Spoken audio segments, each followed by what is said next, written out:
Hello दोस्तों, Pihu comics world में आप सभी का स्वागत है। आज हम राज कॉमिक्स के अंतर्गत नागराज सीरीज़ का प्रलंकारी नागराज भाग पढ़ेंगे, जिसके लेखक है राजा। हमने पिछले अंक में पढ़ा, न्यूयॉर्क के विलियम का खात्मा करने के बाद नागराज को सीमैन की तलाश थी।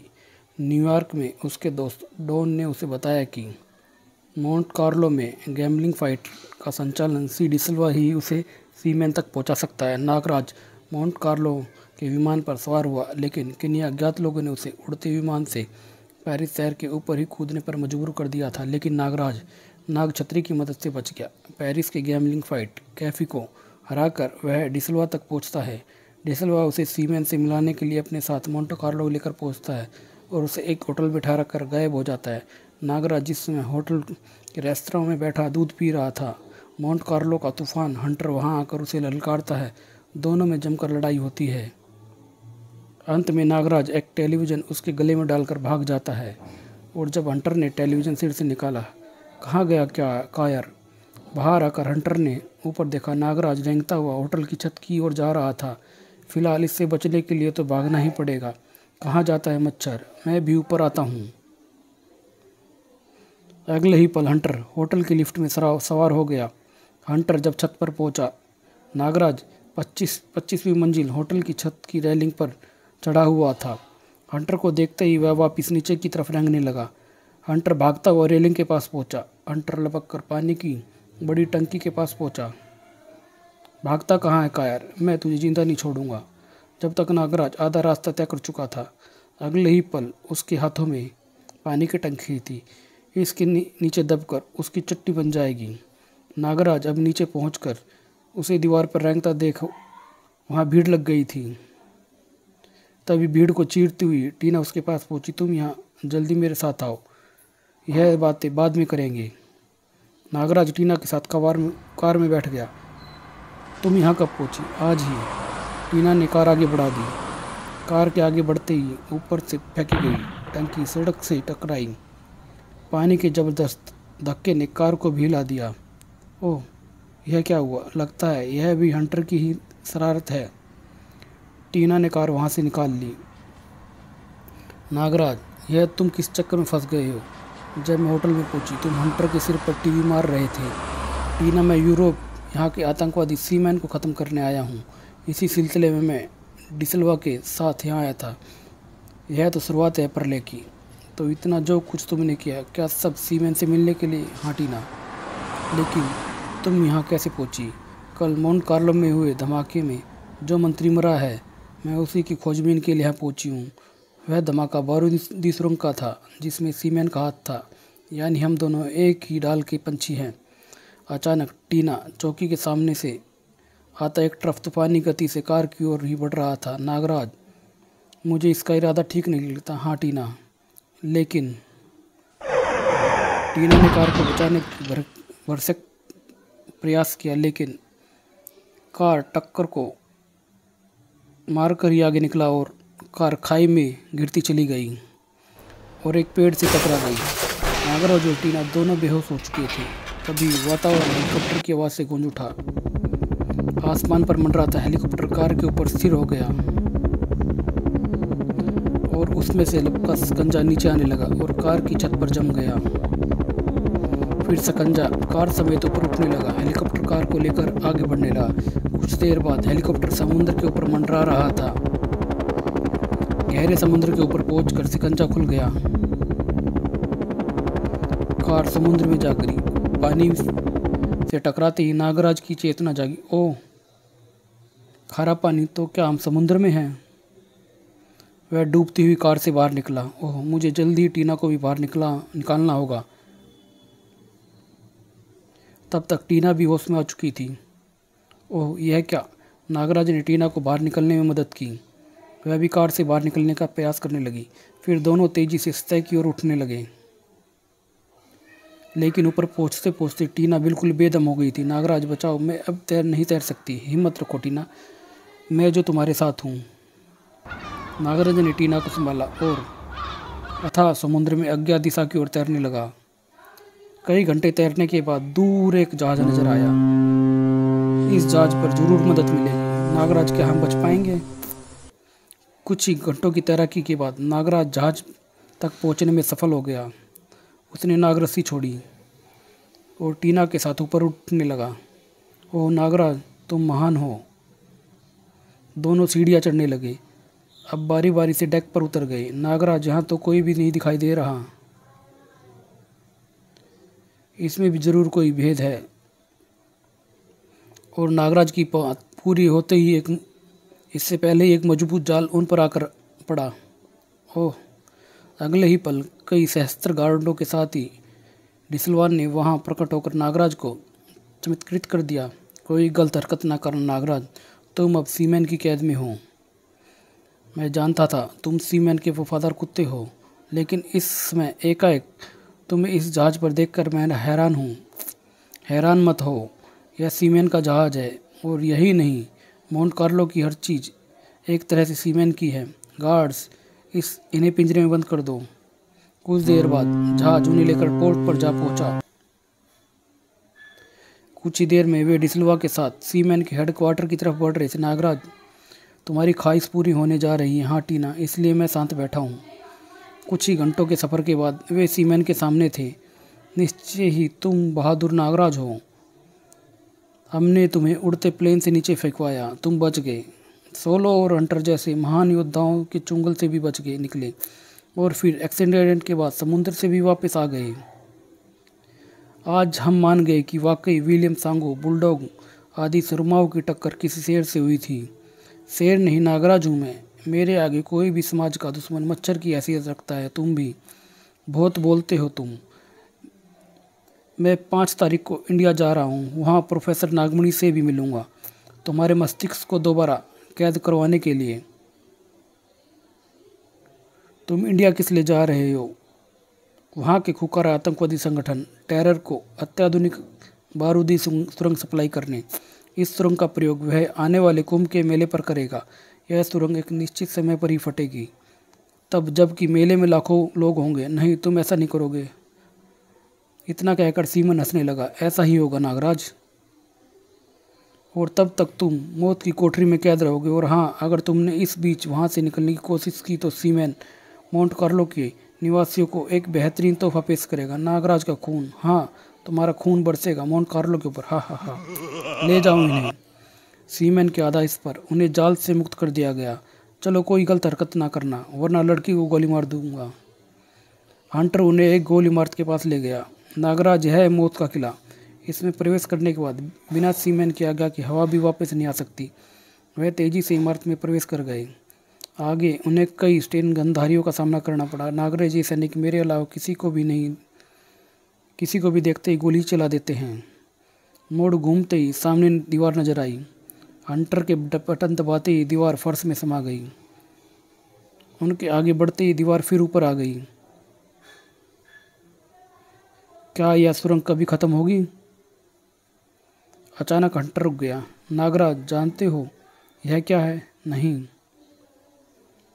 उसमें एक गनमैन की गन ली और तालाब में डुबो दी।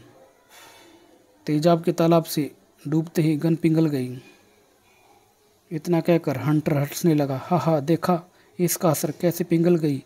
यह इस तालाब में डूबकर। इससे आगे कैसे जाएंगे हम?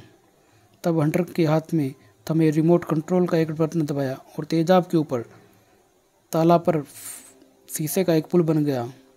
पुल पार करके वे दीवार के पास पहुंच गए और वहां रुक गए। हंटर ने रिमोट कंट्रोल का बटन फिर से दबाया। दीवार एक तरफ हट गई। सामने लिफ्ट नजर आने लगी। सब लिफ्ट में सवार हो गए और लिफ्ट उन्हें लेकर चल पड़ी। कुछ देर बाद लिफ्ट का दरवाज़ा खुला। वे फिर एक सुरंग में थे। कुछ ही दूर चलकर फिर उन्हें रुक जाना पड़ा। ओह, यह क्या? सुरंग के फर्श पर छत व दीवारों से अनगिनत खंजर निकले हुए थे। हंटर ने वह अवरुद्ध भी हटा दिया। वे फिर आगे बढ़े और मोड़ पर मुड़ने के बाद रुक गए। हा हा हा, आ गए मरने। हाँ, यहाँ से कोई वापस नहीं गया। हम सब मरेंगे। हंटर ने उन्हें कुछ पूछने से पहले ही फिर आगे बढ़ने के लिए मजबूर कर दिया। इसने फिर रिमोट का बटन दबाया। जरूर कुछ चक्कर है। हंटर दीवार में लगे एक लीवर के पास रुका। लीवर के घूमते ही दरवाज़ा खुल गया। चलो अंदर।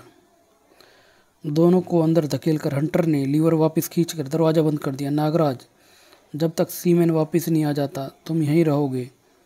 नागराज, मैंने ये बटन दबा दिया है। इस सुरंग की छत, दीवार व फर्श में छिपी बारूद की परतें सक्रिय हो उठी है। सारी सुरंग बारूदी बन गई है। हा हा हा, अलविदा। ओह नागराज, अब हमारा क्या होगा? टीना, हमें यहाँ से बाहर निकलने का रास्ता खोजना होगा 5 तारीख से पहले। क्या मतलब टीना? आज 30 तारीख है, मगर हम 5 तारीख से पहले यहाँ से ना निकले तो सीमेन वहाँ बारूदी सुरंग लेकर हिंदुस्तान जरूर पहुँच जाएगा और उसे वहाँ लाखों लोगों की जान को खतरा है। मेरे होते यह नहीं हो सकता। किंतु नागराज, पहले यहाँ से बाहर तो निकलना जाए, वरना हम भूख से ही दम तोड़ देंगे। लेकिन 2 दिन तक कोई उपाय ना निकला। ओह टीना, मुझे कुछ समझ नहीं आता कि कैसे खोलूं दरवाजे को। तो इसे तोड़ दो नागराज, तुम तो सर्वशक्तिमान हो। हाँ, तोड़ तो मैं इसे जरूर सकता हूँ, लेकिन तोड़ते समय कोई भी टूटा हिस्सा यदि नीचे गिरा तो यह बारूदी सुरंग फट जाएगी, हम दोनों मर जाएंगे। तीसरे दिन अचानक मिल गया। अरे क्या मिल गया? नागराज की कलाई से नागरस्सी निकली और लीवर से लिपट गई। टीना, अब हम यहाँ से बाहर निकल सकते हैं। सच? नागराज ने कलाई को झटका दिया और लीवर घूमता हुआ चला गया। साथ ही दरवाज़ा भी खुल गया। ओ नागराज, मुझे विश्वास नहीं हो रहा कि हम आज़ाद हो गए हैं। रुको टीना, अभी नहीं, इस खूनी सुरंग को मत भूलो। एकाएक फिर नागराज ने कलाई सीधी की और नागराज के शरीर में विद्यमान असंख्य सर्पों की रस्सी चल पड़ी और जाकर दरवाजे के खंभे से लिपट गई। अपनी कलाई वाला सिरा नागराज ने कोठरी के जंगले में से बांध दिया। टीना, अब हम इस नागरस्सी पर चलकर यहाँ से बाहर निकलेंगे। नागराज की बात सुनकर टीना का चेहरा उतर गया। क्या हुआ टीना, तुम उदास क्यों हो गई? क्या तुम? हाँ नागराज, मैं इस रस्सी पर नहीं चल सकती। मुझे तो ज़मीन पर भी खड़े होने से चक्कर आ रहे हैं। आखिर वे 3 दिन से भूखे प्यासे वहाँ पड़े थे। लेकिन तुम मेरी फिक्र ना करो, तुम यहाँ से निकल जाओ, इस संसार को तुम्हारी ज़रूरत है। नहीं टीना, मैं तुम्हें छोड़कर यहाँ से नहीं जाऊँगा। और नागराज उछलकर नागरस्सी पर चढ़ गया। आओ टीना। नहीं नागराज, मेरे कारण क्यों मौत के मुंह में जा रहे हो? लेकिन नागराज ने टीना की एक ना सुनी और उसे अपनी बाहों में समेट लिया। नागराज को अपनी शक्ति पर भरोसा है टीना। और फिर शुरू हुआ खूनी सफ़र। टीना को बाहों में उठाए, नजरें नागरस्सी पर जमाए। बड़ी सावधानी से उसने पूरा रास्ता तय किया। नागराज वह अपनी मौत की कोठरी से वापसी पर टीना बेहद आश्चर्यचकित थी। ओह नागराज, यू आर ग्रेट। मैंने तो बचने की उम्मीद ही छोड़ दी थी। जल्दी चलो टीना, अभी हमें और भी मुसीबतों का सामना करना है। तभी बैरक में बंद कैदियों ने उन्हें पुकारा। भाई, हमें भी यहाँ से निकाल लो, हम यहाँ मर जाएंगे। हाँ हाँ, हमें बचा लो भाई, तुम्हारी बड़ी कृपा होगी। नागराज उनके समीप पहुँचा। आप लोग यहाँ क्यों कैद हैं? हम सब सीमेन के विरोधी वैज्ञानिक हैं। हमने उनके लिए बारूदी सुरंगों के निर्माण के लिए इनकार कर दिया। सब फलस्वरूप उसने हमें यहाँ डाल दिया। कुछ तो भूख से तड़प कर मर गए, कुछ डरकर सीमेन से समझौता कर बैठे। अब तक हम तड़प कर दम तोड़ देंगे। नहीं नागराज, तुम्हें न टूटने देगा न मरने। नागराज, कहीं तुम वही नागराज तो नहीं जिसने विलियम सांगो, बुलडॉग इत्यादि का खात्मा किया है? नागराज ने अपनी असीमित शक्ति के प्रयोग से जंगले को उखाड़ दिया। धड़ाम। हाँ, और अब सीमेन की बारी है। उसी तरह नागराज ने बाकी सबको आज़ाद कर दिया। चलो साथियों, हमें यहाँ से जल्दी ही बाहर निकलना है। और वे सब आगे बढ़ गए। उनकी आज़ादी की पहली रुकावट बने वे अनगिनत चाकू। नागराज, हम में से किसी की भी इतनी लंबी कूद नहीं कि इसके पार पहुंच सके। हाँ, हम वहां तक नहीं कूद सकते। नागराज, क्या हम कभी बाहर ना जा सकेंगे? आप सब खामोश हो जाएं, मुझे सोचने दें। और कुछ देर बाद नागराज उछल पड़ा। टीना, मैं तुम सबको उधर ले जा सकता हूँ। कैसे? नागराज ने कलाई सीधी की और सैकड़ों सर्प निकलकर चाकू की तरफ लपके। सांप चाकू के बीच से रेंगते हुए दूसरे छोर पर पहुंच गए और फिर एक के ऊपर एक नाग चढ़ते गए और चाकू से बूचे हो गए। अब हम इस नाग गलीचे पर चढ़कर उसे पार करेंगे। नागराज नाग गलीचे पर चलता हुआ आराम से दूसरी तरफ पहुंच गया। अब आप सब भी एक एक करके इधर आ जाइए, किंतु सावधानी से, आपके ज़्यादा हिलने से नागों को भी चोट लग सकती है। इस तरह सब बारी बारी से चलते हुए दूसरी तरफ पहुंच गए। नाग वापस नागराज की कलाइयों में समा गए। आगे उन्हें दीवार के पास रुकना पड़ा। नागराज, यह दरवाज़ा और लिफ्ट केवल रिमोट कंट्रोल से ही खुल सकते हैं, और वह तो हंटर के पास है। इसका मतलब हम कभी बाहर नहीं जा सकते। नहीं, हम बाहर जरूर जाएंगे। कहने के साथ ही नागराज लिफ्ट के शीशे के दरवाजे की तरफ भागा और उसे तोड़ता हुआ नीचे चला गया। अगले ही पल उसका शरीर नीचे खड़ी लिफ्ट की छत से टकराया। ओह, मैं शायद लिफ्ट की छत पर हूँ। मुझे इसका इमरजेंसी गेट ढूंढना चाहिए। काफ़ी प्रयत्नों के बाद वह छत पर लगा ढक्कन खोलने में सफल हो गया। आह, मिल गया। ऊपर टीना व अन्य नागराज के लिए चिंतित थे। ओह, पता नहीं नागराज पर क्या गुजर रही होगी। तभी टूटे हुए शीशे के सामने लिफ्ट आकर रुकी। आप सब सावधानी से लिफ्ट में आ जाएं। फिर सबके लिफ्ट में प्रविष्ट होते ही नागराज ने लिफ्ट का बटन दबा दिया।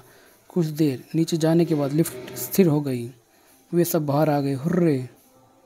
किंतु यह खुशी ज़्यादा देर न टिकी। आगे तेजाब का तालाब जो मुंह बाएं खड़ा था। नागराज इसे किस तरह पार करेंगे? टीना, एक और भी समस्या है। आज 4 तारीख हो चुकी है। हमें हर रात में कल तक बाहर निकलना है। अचानक एक भूख से व्याकुल वैज्ञानिक उठा और तालाब की तरफ भागा। मैं पार करूंगा इसे। मैं अभी तैर कर उस पार पहुंच जाऊंगा। उसने तालाब में छलांग लगा दी। छपाक! और अगले ही क्षण उसकी हड्डियों का भी पता न चला। नागराज, कुछ करो वरना हम ऐसे ही मर जाएंगे। नागराज अब हर तरह से निराश हो चुका था। अब तो गुरु गोरखनाथ ही रक्षा कर सकते हैं। अचानक उसकी कलाइयों से नागनाथ और नागनंद के नेतृत्व में बहुत से नाग निकले। नागनंद, नागनाथ और नागरस्सी के रूप में तालाब के उस पार उड़ चले। फिर दूसरी तरफ किनारे पर मौजूद कुंडों से लिपट गए। अब क्या होगा? और एक नागरस्सी का अंतिम सिरा इस तरह से किनारे पर लगे कुंडे से लिपट गया और तेजाब के तालाब पर नाग एक पुल बनाने लगे। कुछ ही क्षण में पुल बनकर तैयार हो गया। वाह! नागानंद नागनाथ ने हमारे बचाव का कितना उम्दा रास्ता निकाला है, यह नाग पुल बनाकर। और धीरे धीरे सभी उस पुल पर चढ़कर पार करने लगे। कुछ ही पलों में वे सब तेजाब का तालाब पार कर गए। हुर्रे नागराज, अगर तुम ना होते तो हम कभी इस सुरंग से बाहर नहीं निकलने की सोच भी नहीं सकते थे। नागराज ने कलाइयाँ सीधी की और नाग वापस उसकी कलाई में समाने लगे। सब गुरु गोरखनाथ की कृपा है। कुछ क्षणोपरांत वे दीवार के सामने खड़े थे। टीना, यह दीवार पार करना कोई मुश्किल कार्य नहीं है। पहले मैं उस पार जाऊंगा, फिर तुम सब नागरस्सी के सहारे उधर कूद जाना। नागराज दीवार पर चढ़ गया और दूसरी तरफ कूद गया। फिर नागराज ने नागरस्सी छोड़ी। नागरस्सी के सहारे दीवार पर चढ़कर सभी ने धीरे धीरे दीवार की दूसरी तरफ कूद गए। टीना, ध्यान से, हर मोड़ के दूसरी तरफ गनमैन है, खामोशी से चलना, कोई आवाज़ ना निकले। इधर सीमैन के वैज्ञानिक मुस्तैदी से पहरा दे रहे थे। कब से यहाँ यूं ही दिन रात पड़े हैं। हम किसी काम तो आते नहीं, बेकार पड़े रहते हैं। हाँ भाई, यहाँ तक कोई आ नहीं सकता। तभी उन्हें बहुत से सांपों ने घेर लिया। सांप, सांप! और कुछ देर बाद, ओह, यह सब तो मर गए। इंसानियत के दुश्मन जो थे। मौत के किले से बाहर निकलकर वे एक इमारत के सामने पहुंचकर रुक गए। नागराज, यह सीमेंट की बारूदी सुरंग का कारखाना है। प्रोफेसर, फिर तो हम बिल्कुल सही जगह पहुंचे हैं। सुरंग के सैनिकों की स्टेन गनों की मदद से उन्हें कारखाने के पहरेदारों को जमकर मुकाबला किया। कुछ ही देर बाद पहरेदारों पर काबू पाकर वे कारखाने में प्रविष्ट हो गए। प्रोफेसर, क्या ऐसा हो सकता है कि यह पूरा कारखाना 1 घंटे बाद इसी बारूद से ध्वस्त हो जाए? हाँ, हम ऐसा कर सकते हैं। सभी वैज्ञानिक तेजी से कार्य में जुट गए। तभी वहाँ भागते हुए कदमों की आवाज़ गूंजने लगी। अगले ही पल उन्हें डिसलवा व उसके साथियों ने घेर लिया। पकड़ लो इन सबको! किंतु इससे पहले कि कोई भी अपनी जगह से हिलता, नाग सेना के जहरीले नागों ने उन्हें डसकर यमपुरी पहुंचा दिया। अपने साथियों को मरता देख डिसलवा कांप उठा। नागराज, मुझे माफ़ कर दो, मुझे मत मारना, मैं तुम्हारा गुलाम हूँ। नहीं, नागराज गद्दारों है, मौत से डरने वाले कायरों को कभी माफ़ नहीं करता। कहने के साथ ही नागराज ने डिसलवा के चेहरे पर अपने मुंह से जहरीली फुकार मारी और अगली सांस डिसलवा की ज़मीन की आखिरी सांस बन गई। तभी कारखाने में इंजन का तेज शोर गूंजने लगा और अगले ही क्षण हंटर की मोटरसाइकिल वहां आकर रुकी। वह मोटरसाइकिल से उतरकर गरजा, नागराज, इन्हें मारकर यह न समझना कि तुम जीत गए, मैं अकेला ही तुम सबके लिए काफ़ी हूँ। और अगले ही पल हंटर के जोरदार वार ने जहाँ नागराज का सिर झन्ना दिया, वहीं उसके दिमाग में एक विचार भी आया। उसने नीचे रखी वेल्डिंग मशीन को चालू किया और तार लेकर हंटर के सामने कूद पड़ा। उस आग की प्रचंड गर्मी ने हंटर के बख्तरबंद को बुरी तरह गर्म कर दिया। हंटर बुरी तरह झुलसने लगा। हंटर ने बचने के बहुत प्रयास किए, किंतु ओह, मुझे मारो मत नागराज, नहीं, तुम्हें जीने का कोई हक नहीं हंटर। फिर वह ज़मीन पर गिर गया और तड़प तड़प कर मर गया। यह तो मर गया नागरा लगता है नागराज। हाँ टीना, नागराज, हमें प्रबंध कर दिया है। ठीक है, घंटे बाद यहाँ विस्फोट होगा जिससे यह पूरी मर्दाश्त हो जाएगी। ठीक है, बाहर 2 हेलीकॉप्टर खड़े हैं, आप सब टीना के साथ एक हेलीकॉप्टर में यहाँ से निकल जाए, मैं सीमैन को लेकर आता हूँ। नागराज ने सीमैन की हर जगह तलाश की, किंतु वह उसे कहीं नहीं मिला। अंत में वह सीमैन के कंट्रोल रूम में आ गया। कहाँ चुप गया कमबख्त। तभी सीमैन नागराज के पीछे प्रकट हुआ। नागराज, तुमने मुझे बहुत नुकसान पहुंचाया है, मैं तुम्हें ख़त्म कर दूंगा। और सीमैन ने गोलियां चला दी। हुआ उसकी ओर बढ़ता रहा। नागराज पर गोलियों का असर कोई नहीं होता, इसके लिए पड़े नागराज का प्रथम भाग। नागराज पर गोलियों का कोई असर न होता देख सीमैन ने हथगोला निकाल लिया। कमाल है, इस पर गोलियों का कोई असर नहीं हुआ। नागराज, तुम गोली से तो बच गए, किंतु इस हथगोले से तुम्हें कोई नहीं बचा सकता है। फिर उसने गोला नागराज पर उछाल दिया।